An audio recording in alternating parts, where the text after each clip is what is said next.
caught in the crossfire. Was caught in the હોવાનું જ ભૂલી જાય. શું કામે?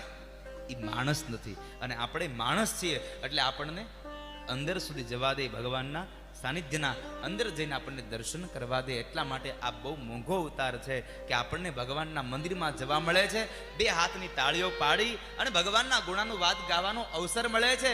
આ બે આંખથી ભગવાનની આ પ્રતિમાને જોવાનો અવસર મળે છે, અને સરસ મજાની જીભ આપી હોય તો એનાથી ભગવાનના ગુણાનું વાદ ગાવાનો અવસર મળે. બીજું કાંઈ ન આવડે ને તો કાંઈ નહીં. ઓમ નમઃ શિવાય, ઓમ નમઃ શિવાય, ઓમ નમઃ શિવાય, ઓમ નમો ભગવતે વાસુદેવાય, ઓમ નમો ભગવતે વાસુદેવાય, શ્રી કૃષ્ણ શરણમ મમ, શ્રી કૃષ્ણ શરણમ મમ. આવા નાના નાના મંત્રો બોલો ને તો પણ તમારું કલ્યાણ થઈ જાય. મહાપુરુષો ત્યાં સુધી કહે છે, વિદ્વાન પંડિતો, આ દુનિયામાં માણસના મોઢામાંથી જે માણસ ઓમ નમઃ શિવાય, શ્રી કૃષ્ણ શરણમ મમ, ઓમ નમો ભગવતે વાસુદેવાય મંત્રનો જપ કરે ને, એ માણસનું મોઢું એ મોઢું નહીં, એ માણસનું મુખ એ પવિત્ર તીર્થ સમાન છે. એટલા માટે ભગવાનના નામનો ઉદ્ગાર કરો બાપ, તીર્થ બનશે તમારું મુખ. અને તીર્થનો તો બહુ મહિમા છે. તીર્થમાં જઈ અને આપણે સ્નાન કરીએ, તીર્થમાં જઈ ભગવાનના ગુણાનું વાદને ગાઈએ, ભગવાનના દર્શન કરીએ. તીર્થમાં જવાથી માણસનું મન અને તન બે પવિત્ર બની જાય. તીર્થમાં જવાથી માણસના બધા પાપો ધોવાઈ જાય. અન્ય ક્ષેત્રમાં જેટલા પાપો કર્યા હોય બધા પાપો તીર્થમાં આવો એટલે ધોવાઈ જાય. એટલે તો સુભાષિતો કહે, અન્ય ક્ષેત્રે કૃતમ પાપમ તીર્થ ક્ષેત્રે વિનશ્યતિ. અન્ય ક્ષેત્રમાં કરેલું તમારું પાપ તીર્થમાં જાવ એટલે ધોવાઈ જાય છે. પણ એક વાત સાવધાની પૂર્વક રાખજો, તીર્થમાં કોઈ પાપ ન થઈ જાય, નહીં તો એ પાપ તમે ક્યાંય નહીં ધોઈ શકો. તીર્થ ક્ષેત્રે કૃતમ પાપમ વજ્રલેપો ભવિષ્યતિ. વજ્રપત્રમાં લખાઈ જશે, પછી નહીં પૂછાય. તીર્થમાં કોઈ પાપ ન થાય બાપ. અહીંયા તો હિરણ, કપિલા અને સરસ્વતીનો ત્રિવેણી સંગમનો ઘાટ છે. આ કેવી એક ભૂમિ છે. આ બાજુ હરિનો દેહોત્સર્ગ અને આ બાજુ હરિનું પ્રાગટ્ય સાહેબ. અહીંયા હરનું પ્રાગટ્ય અને હરિનું દેહોત્સર્ગ. કેટલી આ પવિત્ર ધરા હશે કે ભગવાન શિવે પણ અહીંયા પ્રગટ થવાનું એક માધ્યમ બનાવ્યું, અને એ જ આ પવિત્ર ધરા કેટલી વધારે પવિત્ર હશે કે ભગવાન કૃષ્ણએ સ્વધામગમનનું સ્થાન પણ આ સોમનાથ મહાદેવના સાનિધ્યને બનાવ્યું. આ પવિત્ર ધરા છે સાહેબ, ત્રિવેણીનો ઘાટ છે.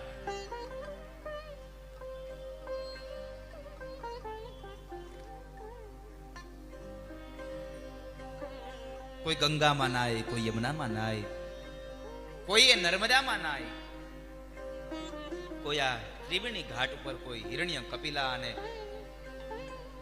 આ સરસ્વતીમાં કોઈ સ્નાન કરે. કેટલો પવિત્ર ઘાટ છે. પણ મનથી સ્નાન કરે, ભાવથી, એ શુદ્ધ ભાવોથી સ્નાન કરે તો આપણું તન અને મન બે પવિત્ર બને. ગંગાજીમાં સ્નાન કરવાથી આ તન પવિત્ર બને, અને આવી સત્સંગી ગંગામાં સ્નાન કરવાથી આપણું મન પવિત્ર બને, વિચારો પવિત્ર બને. એટલે મને કહેવું ગમે છે, ચલો રે મન ગંગા યમુના તીર. ચલો રે ગંગા યમુના, ચલો રે મન ગંગા યમુના તીર.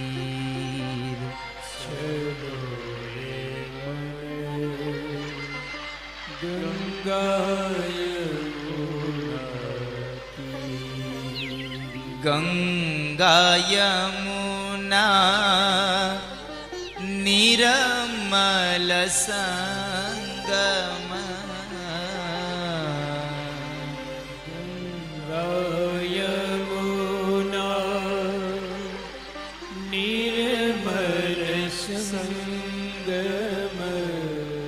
ગંગા યમુના નિરમલ સંગમ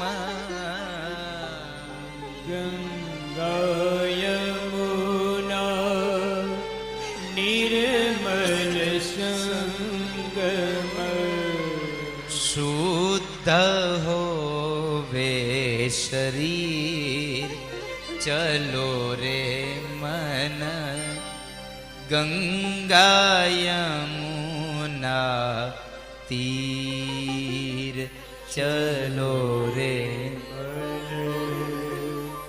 ગંગા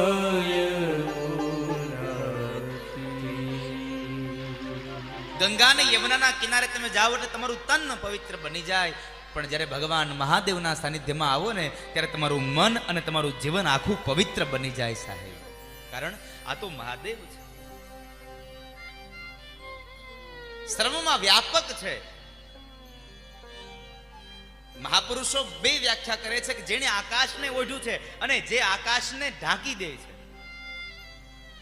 શિવ એક તત્વ એવું છે, આકાશને ઓઢી પણ શકે અને એ જ આકાશને આ શિવ ઢાંકી પણ શકે છે.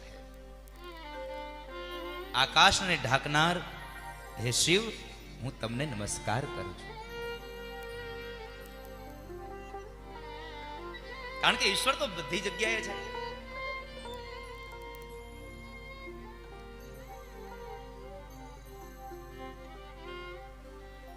હું આપને પૂછું ક્યાં છે ઈશ્વર?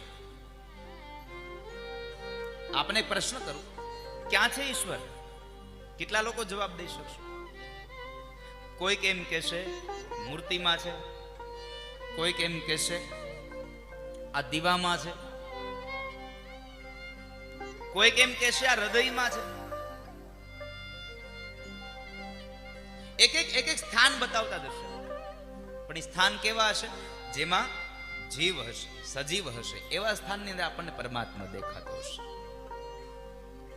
પણ રામચરિત માનસ બહુ સુંદર શબ્દો લખે છે. હરિ વ્યાપક સર્વત્ર સમાન. હરિ વ્યાપક સર્વત્ર સમાના. પણ તમારી નજર હોય તો તમને દેખાય, નજર વગર ન દેખાય. વ્યાપક છે, વ્યાપક. અને વ્યાપક એટલે તો વ્યાપ એનો કેટલો હોય એ તમે બાંધી ન શકો. ઈશ્વરનો વ્યાપ કેટલો એ કોણ બાંધી શકે? એટલે તો રામચરિત માનસમાં લખાયું છે, નમામી શમીશાન નિર્વાણ રૂપમ વિભુમ વ્યાપકમ બ્રહ્મ વેદ સ્વરૂપમ. જે વેદનું આકાર, વેદનું સ્વરૂપ છે. કેટલી સ્તુતિ સરસ મજાની લખી છે રામચરિત માનસમાં. નમામી શમીશાન નિર્વાણ રૂપમ વિભુમ વ્યાપકમ બ્રહ્મ વેદ સ્વરૂપમ અજમ નિર્ગુણમ નિર્વિકલ્પમ નિરેહમ ચિદાકાશમાકાશ વાસમ ભજેહમ. હે વ્યાપક, હે બ્રહ્મ સ્વરૂપ, હે વેદ સ્વરૂપ, હે આ જગતના તત્વ, હું આપને પ્રણામ કરું છું. ઈચ્છાથી રહિત છો, ચેતન છો, આકાશ સ્વરૂપના વસ્ત્રોને ધારણ કરનારા અને આકાશને ઢાંકનારા છો. એટલા માટે હે શિવ, હું તમને વંદન કરું છું. ચિદાકાશમાકાશ વાસમ ભજે. ચિદાકાશ આકાશ વાસમ. એ બ્રહ્મને, એ વ્યાપકને અમે અમે અમે અમે એને પ્રણામ કરીએ છીએ. ચંદન ને વંદનનો મહિમા બતાવ્યો. સાથે સાથે હું તમને 3 વાત બીજી બતાવું.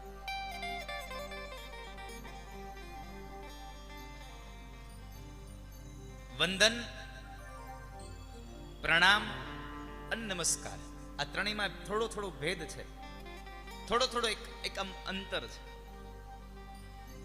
આપણે કોઈકને કહેતા હોય છે મહારાજ હું તમને નમસ્કાર કરું છું, કોઈકને જોઈને કહીએ મહારાજ પ્રણામ. કદાચ રૂબરૂ ન મળ્યા હોય તો ફોનમાં કહેતા હોય મહારાજ હું વંદન કરું. શબ્દ બોલાઈ જાય છે પણ આ શબ્દની પાછળનો મર્મ નથી સમજાતો. મર્મ નથી પછી આપણે એને ક્યારેય આપણે વફાદાર નથી બન્યા, એ મર્મને આપણા જીવનમાં નથી લાવ્યા. પેલી વાત, વંદન કરો. ભગવાનને જો વંદન કરો તો ભગવાનને સાથે પ્રોમિસ આપો, ભગવાન હું તમને વંદન કરું છું અને મારા આ જીવનભર હું વફાદાર રહેવાનું તમને હું પ્રોમિસ કરું છું. મારા જિંદગીમાં ક્યારેય બેવફા નહીં બનું, હું વફાદાર રહીશ કોઈ પણ જીવાત્મા પ્રત્યે. પછી આપણા જ પરિવાર પ્રત્યે વફાદાર રહેવું અને બીજા પ્રત્યે નહીં, ના, બધા પ્રત્યે વફાદાર રહીશ. ત્યારબાદ હું પ્રણામ કરું છું. પ્રણામની અંદર એવું કહ્યું, પ્રભુ હું આપને પ્રણામ કરી અને એક વચન આપું છું કે મારી જિંદગીભર હું પ્રમાણિક બનીશ. નકર અત્યારે વ્યવસાયમાં તો કોઈ પ્રમાણિક રહ્યો જ નથી. કોઈ માણસ વ્યવસાયમાં પ્રમાણિક નથી રહ્યો.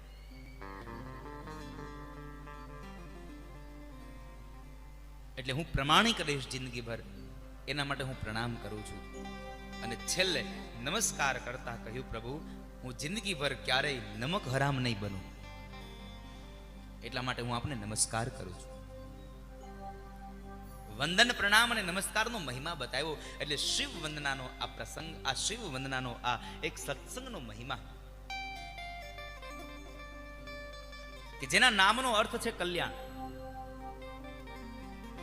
પછી તમે જાણી જોઈને લ્યો તોય ભલે અને અજાણતાથી લઈ લ્યો તોય ભલે, તમારું કલ્યાણ થાય ને થાય. ભાવે ભજો કે કુભાવે ભજો, ભજે એનું કલ્યાણ થાય.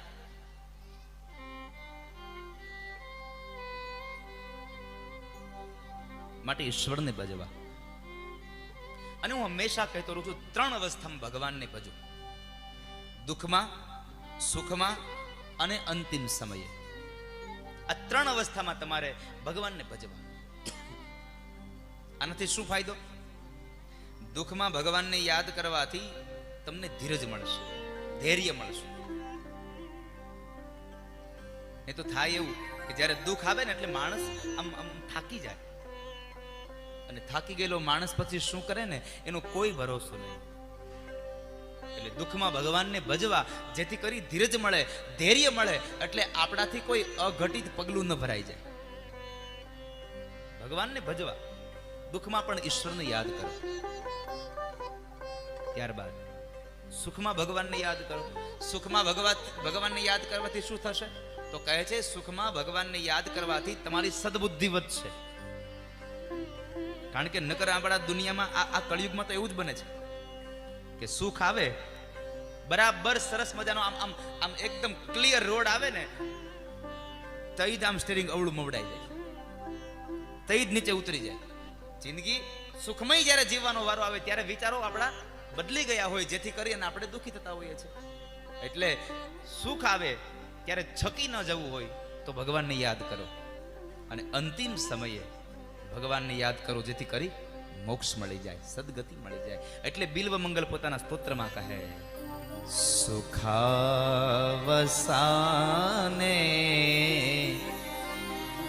ઈદમે વસારમ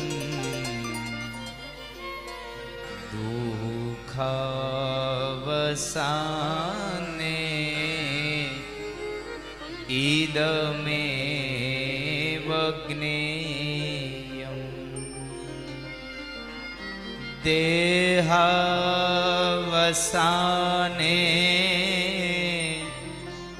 ઈદમે વજાપ્યમ ગોવિંદ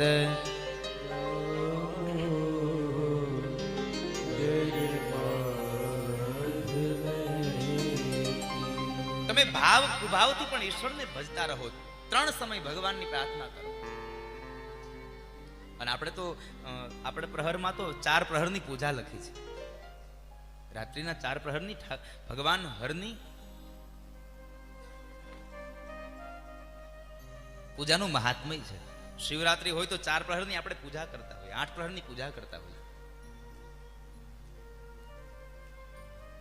તમે જુઓ, હું તમને એક પ્રસંગ કહું, અને આ સત્ય ઘટના છે, શિવપુરાણની કથા છે, કે માણસને ખબર નથી કે હું શિવની પૂજા કરું છું, માણસને ખબર નથી હું શિવરાત્રીનો ઉપવાસ કરું છું. અજાણતાથી પણ ભગવાન શિવની પૂજા થઈ ગઈ, અજાણતાથી પણ ભગવાન શિવની એક શિવરાત્રીના વ્રતનો એક માત્ર ઉપવાસ થઈ ગયો, તો પણ માણસને મુક્તિ મળી ગઈ, ભગવાનનું ધામ મળી ગઈ.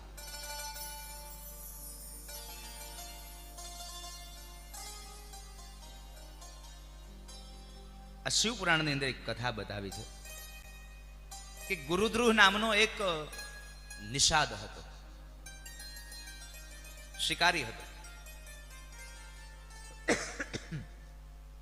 એ પારધી છે,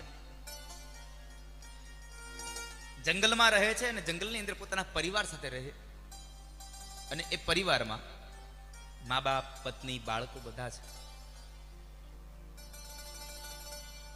જંગલમાં શિકાર કરી અને એ પશુઓને લાવી અને એના પરિવારનું ગુજરાન ચલાવે. એમાં એક વખતના સમય બન્યું એવું કે આખો દિવસ એક ઘરમાં કશું જમવાનું ન મળે. ઘરના વ્યક્તિઓ ખૂબ ભૂખ લાગવાને લઈ અને આકુળ વ્યાકુળ થયા, અને એમણે એમના પતિને, એની પત્ની એના પતિને કહે છે, પતિદેવ, આખો પરિવાર ભૂખ્યો છે અને બહુ ભૂખ લાગી છે, કંઈક ભોજન લઈ આવી આપો ને.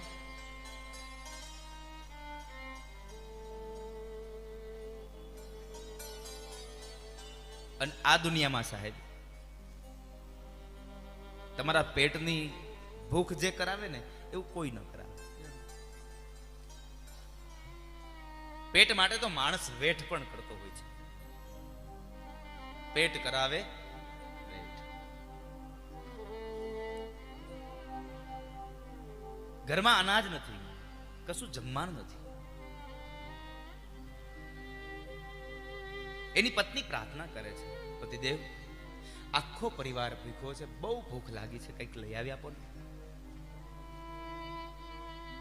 નિષાદના આમ દુઃખ થયું, મારો પરિવાર ભૂખ્યો છે. ઘરેથી નીકળે છે, જંગલમાં જાય છે. ઘરેથી નીકળીને જંગલમાં જાય,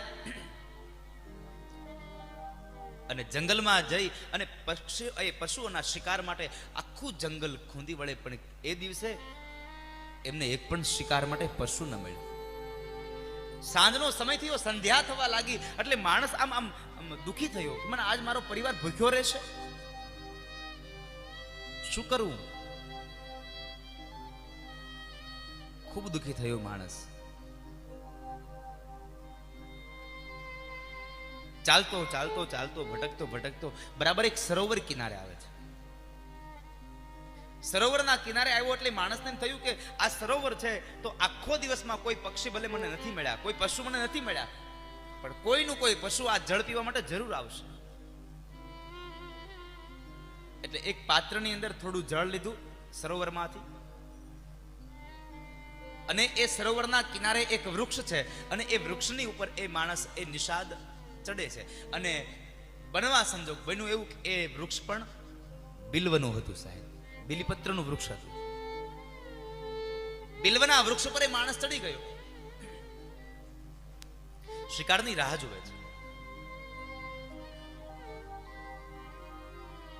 ચારે તરફ નજર કરી પણ ક્યાંય શિકાર મળે નહીં. અને એમાં બરાબર એક સંધ્યાના સમય બાદ થોડી વાર થઈ એટલે એક હરણી કુદાકા મારતી મારતી એ જળ પીવા માટે આવે છે, અને આવેલી પહેલી હરણીને જોઈ અને નિષાદ તો આનંદ વર્ષ બની ગયો, મને શિકાર મળી ગયો, મારો પરિવાર હમણાં જમી લેશે.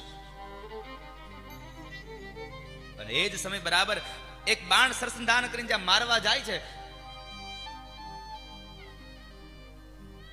હાથમાંથી બાણ એ તીર કામઠું કાઢવું, હાથમાં બાણ લાવવું, ચડાવવું, એટલે એનું આખું શરીર થોડું ધ્રુજવું. બનવા સંજોગ બન્યું એવું જે પાણીનું પાત્ર લઈને ગયો હતો ને, એમાંથી થોડુંક પાણી અને ડાળીઓ હલવાને લઈ અને એકાદ બે બિલીપત્રના એ બિલ્વના એ પત્રો એની ડાળીઓમાંથી જુદા પડ્યા અને નીચે પડે છે.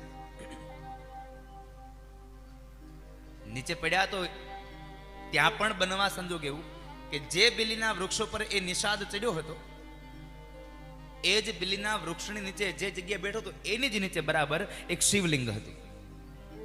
ભગવાન શિવનું એક સ્વરૂપ છે.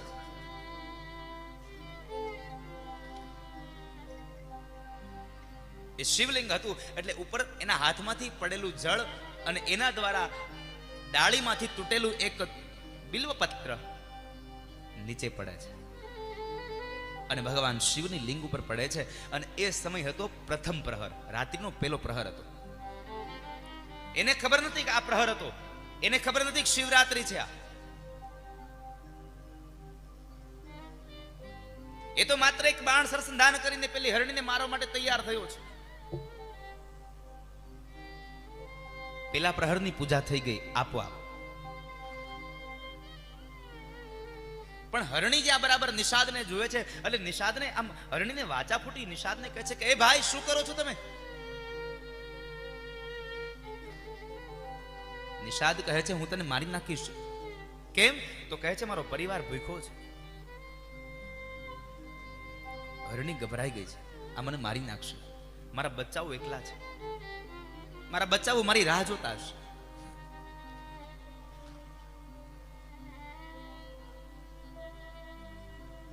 હરણી બે હાથ જોડી પ્રાર્થના કરે છે, ભાઈ તમે જો મને મારી નાખતા હોય અને મારા શરીર દ્વારા તમારા પરિવારના સભ્યોની જો ભૂખ શાંત થતી હોય તો આ મળેલો અવતાર બીજે ક્યાં આવો કાયમ આવે?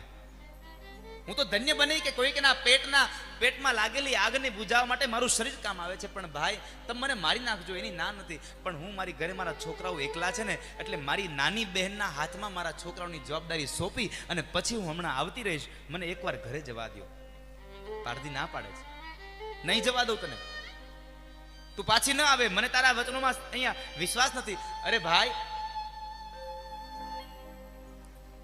આ દુનિયાનું મહાનમાં મહાન પાપ હોય એ પાપની હું અધિકારી બનું જો ન આવું તો. બ્રાહ્મણ સંધ્યા ન કરે અને જે પાપી બને છે એ પાપની અધિકારી હું બનું જો હું પાછી ન આવું. આ શબ્દ મારો બ્રાહ્મણો માટે છે. બ્રાહ્મણ સંધ્યા ન કરે અને જે પાપ લાગે એ પાપની અધિકારી હરણી કહે છે હું બનું. બ્રાહ્મણનો ધર્મ છે સંધ્યા કરવી. કારણ તમે પેન્ટ શર્ટમાં જતા હશો કે ગમે તેમ જતા હશો, પણ ગામના કોઈ વડીલને ખબર પડશે ને કે આ બ્રાહ્મણ છે તો ક્યારેક અનાયાસે પગે લાગી લેશે તો એને દેશો હું? એને દેવા માટે તમારે સંધ્યા કરવી પડે, તમારે પેલા ભેગું કરવું પડે. ભેગું કર્યું હોય તો દેવા થાય. એટલે બ્રાહ્મણોએ સંધ્યા કરવી, ભગવાનનું આરાધન કરવું. ભાઈ હું આપણે પ્રાર્થના કરું, હું આવી જઈશ. મારા બાળકોને મારી બહેનના હાથમાં સોંપી દેવા દો. મારી બહેન મારી ઘરે આવીને બેઠી હશે, હું એને સોંપીને મારા બાળકોને આવી દઈશ, પછી તમે મને મારી નાખજો. નિષાદને જરા ભરોસો આવ્યો. હરણી ગઈ, બહુ મોડું થયું હતું એટલે હરણીની બહેન જે ઘરે આવી હતી એણે વિચાર કર્યો અમારી મોટી બેન ગઈ છે, હજી પાછી આવી નહીં. એટલે એ એને શોધવા માટે ઘરેથી નીકળી ગઈ. હરણી ઘરે ગઈ અને બરાબર જ્યાં સરોવર કિનારે આવે છે ત્યાં નિષાદ જોઈ ગયો એટલે એને તરત જ ફરી પાછું સરસંધાન કર્યું બાણ મારવા માટે. એને એમ કે પેલી હરણી આવી ગઈ. એ સમયે પણ શિવ મહાપુરાણના રચયિતા ભગવાન બોલ્યા છે કે શિવરાત્રિની રાત્રિનો બીજો પ્રહર હતો. ફરી પાછું એ જ થયું કે ફરી પાછું એને બાણ સરસંધાન કર્યું એટલે આખું શરીર હલે છે. એટલે પેલું જળનું જે પાત્ર છે એમાંથી જળના થોડા બિંદુઓ અને એક બિલીપત્ર ઉપરથી તૂટી અને ફરી પાછું નીચે પડ્યું ભગવાન શિવની એ મૂર્તિ ઉપર, એ લિંગ ઉપર. એટલે બીજા પ્રહરની શિવરાત્રિની પૂજા એ નિષાદ દ્વારા થઈ ગઈ. એને ખબર નથી. મારો કહેવાનો ભાવાર્થ છે કે માણસ જો ભાવથી ભજે તો કેટલું ફળ મળે. આ તો ખબર વગરનો ભજ કેટલું ફળ મળ્યું સાંભળજો. એને ખબર જ નથી હું પૂજા કરું છું. એક તો શિવરાત્રીનો ઉપવાસ થાય છે, આખો દિવસ કશું મળ્યું નહોતું, હજી કંઈ મળ્યું નથી. એટલે શિવરાત્રીનો ઉપવાસ પણ ચાલે છે અને સાથે સાથે બે પ્રહરની પૂજા પણ થાય છે. બે પ્રહરની પૂજા કરી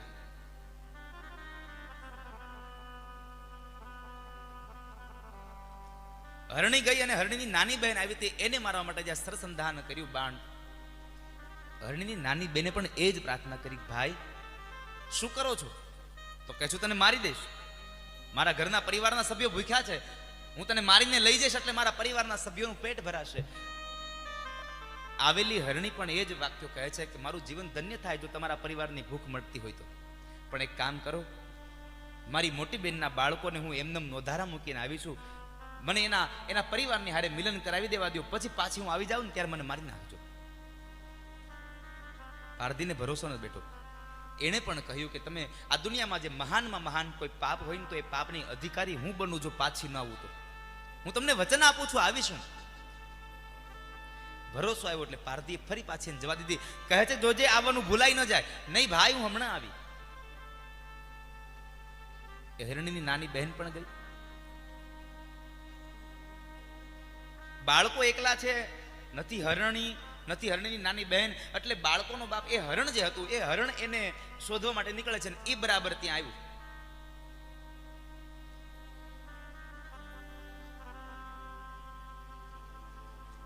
બરાબર સરોવર કિનારે જે આવે, ફરી પાછો પેલો પારધી બાણ સરસંધાન કરીને મારવા જાય. એ જ પ્રસંગે બન્યું એવું કે વળી પાછું જળ અને એ બિલીપત્ર ઉપરથી નીચે પડે અને ભગવાન શિવની એ લિંગ ઉપર પડે. ત્રીજા પ્રહરની પૂજા થઈ અને અંતે પેલું હરણ પણ એ જ પ્રાર્થના કરે છે, ભાઈ મને જવા દે, મારા બાળકો એકલા છે, મારી પત્ની જંગલમાં ગઈ છે, હજી આવી નથી, મારા બાળકોને મારી પત્નીના હાથમાં સોંપી દઉં ને પછી હું તારી પાસે આવીશ, મને મારી નાખ.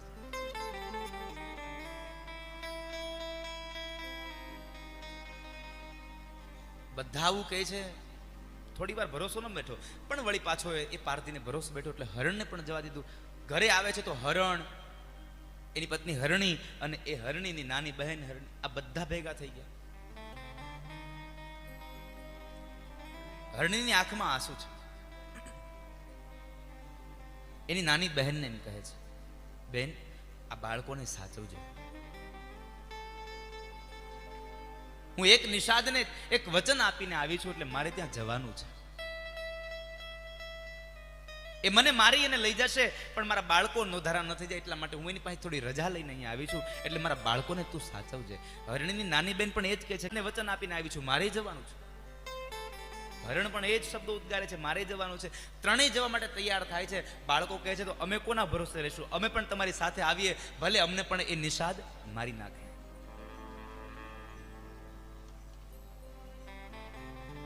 એ સમયે ચારે ચાર એ હરણી નાની બહેન અને ના બાળકો ફરી પાછા સરોવર કિનારે આવે છે. આમ પશુઓના માણસોને પાછા આવેલા જોઈ અને પેલો નિષાદ એકદમ આશ્ચર્યચકિત બન્યો કે આટલા સત્ય બોલનારા માણસો. આ પ્રસંગમાં થોડોક મર્મ છે સાહેબ. પશુઓ સત્ય બોલનારા હતા, કળિયુગનો માણસ થોડોક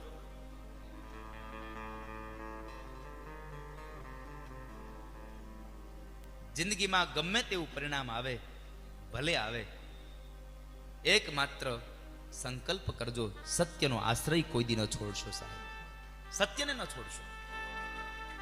પણ આપણું થાય છે એવું, એક સત્યને છુપાવવા માટે આપણે એક અસત્ય ઊભું કરીએ ને તો પાછળ એવા 100 સત્યોને છુપાવવા માટે 100 અસત્યને ઊભા કરવા પડે છે. એના કરતાં સત્યને છુપાવવાના શા માટે પ્રયત્નો કરીએ? અને આમ પણ સત્ય કોઈનાથી છાનું ક્યારેય છાનું રહેશે નહીં. એકના એક દિવસ તો એ છતું થવાનું જ. અને આ આકાશનો સૂર્ય કાંઈ છાબડે ઢાંકો ન રહે, એ તો બહાર આવે જ. સત્યનો આશ્રય કરજો, સત્યની આરાધના કરજો. એટલે તો શ્રીમદ ભાગવતનો પ્રથમ શ્લોક કહે, ધામના સ્વૈન સદા નિરસ્ત કુહકમ સત્યમ પરમ ધીમહિ. સત્યની આરાધના કરજો, સત્યનું તમે આચરણ કરજો. એના દ્વારા તમને ઈશ્વરની પ્રાપ્તિ થશે, તમારું જીવન મંગલ બનશે.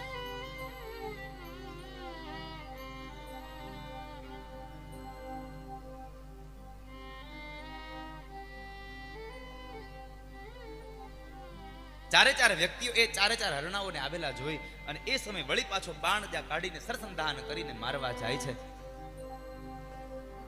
અને એ જ સમયે બિલીપત્ર અને પુષ્પ એ જળ નીચે પડે અને ચોથા પ્રહરની પૂજા થાય અને એ ચારે ચાર પ્રહરની પૂજા ઉપવાસ સહિત શિવરાત્રિની રાત્રિએ જ્યારે એના હાથથી થઈ એટલે એને તો અજાણતાથી હતો અને એ સમયે અજાણતાથી કરેલી એ શિવરાત્રિની ચાર પ્રહરની પૂજાથી સ્વયં ભગવાન મહાદેવ ત્યાં પ્રગટ થયા અને એ સમયે એ ભીલને ભગવાને એને પોતાના દર્શન આપ્યા છે. એ નિષાદને દર્શન આપ્યા, નિષાદને પાવન અને પવિત્ર બનાવ્યો. શિવપુરાણ એમ કહે છે કે પાવન અને પવિત્ર બનાવ્યો એટલું નહીં પણ નિષાદને ભીલોનો રાજા ગુહ બનાવ્યો. અને એ ગુહ કોણ હતો તો કહે છે જ્યારે ભગવાન રામ, લક્ષ્મણ અને માં જાનકી જ્યારે 14 વર્ષના વનવાસ માટે નીકળે છે ત્યારે પેલી રાત્રિ ભગવાન શૃંગવેરપુરમાં રાત રોકાય છે. એ શૃંગવેરપુરનો રાજા એ ગુહ હતો અને એ જન્મનો એ નિષાદ હતો. પણ શિવના ચાર પ્રહરની પૂજા અજાણતાથી થઈ ગઈ તો બીજા જન્મનો એ પારધી મટીને રાજા બની ગયો. સાહેબ, કેટલા પાપો કર્યા, કેટલા પશુઓને માર્યા, છતાં પણ એ રાજા બન્યો. કારણ અજાણતાથી પણ મારા મહાદેવની પૂજા થઈ ગઈ.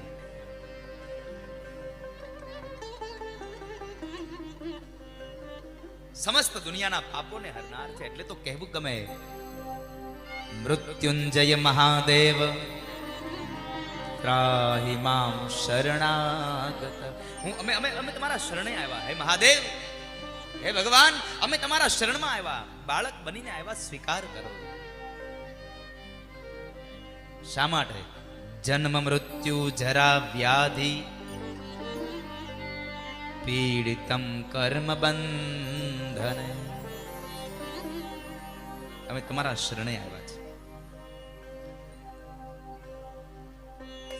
એ નિષાદ એક ભીલ જ્ઞાતિનો રાજા બન્યો.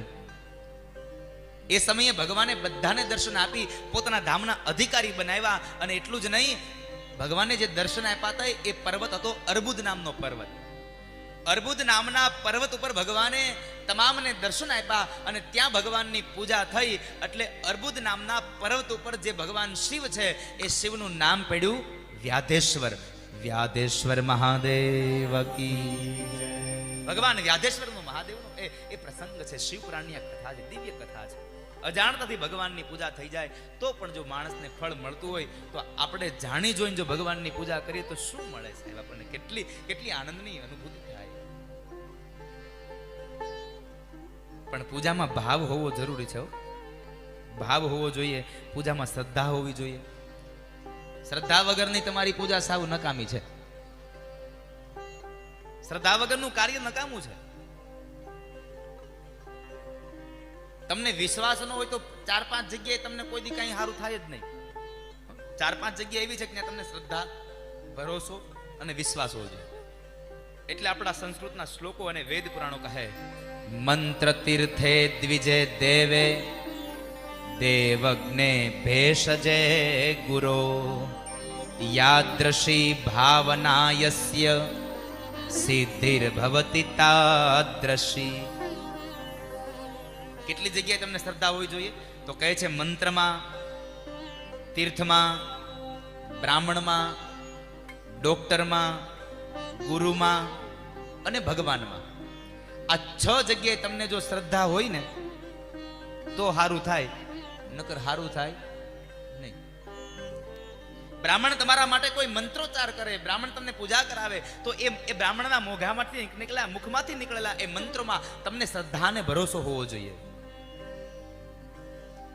શ્રદ્ધા અને ભરોસો નહીં હોય તો તમારી કોઈ દિવસ એ તમને એ ફળ નહીં આપી શકે. વિશ્વાસ તો હોવો જોઈએ. એટલે રામચરિત માનસ પણ એની પુરાવો આપે, બીનુ વિશ્વાસ ભગતિ ન હોય, બીનુ વિશ્વાસ ભક્તિ ન હોય. વિશ્વાસ વગરની ભક્તિ ન કામ નહીં છે. એમ તમે શ્રદ્ધા ન રાખો તો શું કામ?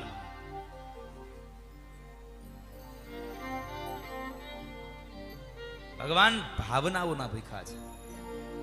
તમે કેટલા બિલીપત્ર ચડાવો છો ને એ મહત્વ નથી, પણ બિલીપત્ર ચડાવતી વખતે તમે કેટલો ભાવ રાખો છો ને એ મહત્વનું છે. બાકી ન તો ચારે બાજુ જોતો જાય, મૂકતો જાય, આમ એનાથી પૂજા ન થાય. એમ પૂજા ન થાય. ભગવાન ભાવનો ભૂખો. એટલે પંક્તિ ગાવી ગમે, વાલો મારો ભાવનો ભૂખ્યો ભાવથી જમી લઈ. વાલો તમે કદાચ 56 ભોગ ભગવાનને ધરો પણ એમાં તમારો ભાવ ક્ષણિક માત્ર ન હોય તો મારો ઠાકુર જમે નહીં તમારો એ ભોગ. પણ કદાચ ભાવ હોય અને કેળાની છાલ આમ ઉખેડો અને વચમાંથી નીકળેલું ફળ નીચે મૂકી દો અને કેળાની છાલ ઠાકોરજીના હાથમાં આપો ને તો કેળાની છાલ પણ મારો ઠાકોર આરોગવા માંડે. કારણ એમાં ભાવ હતો એટલા માટે.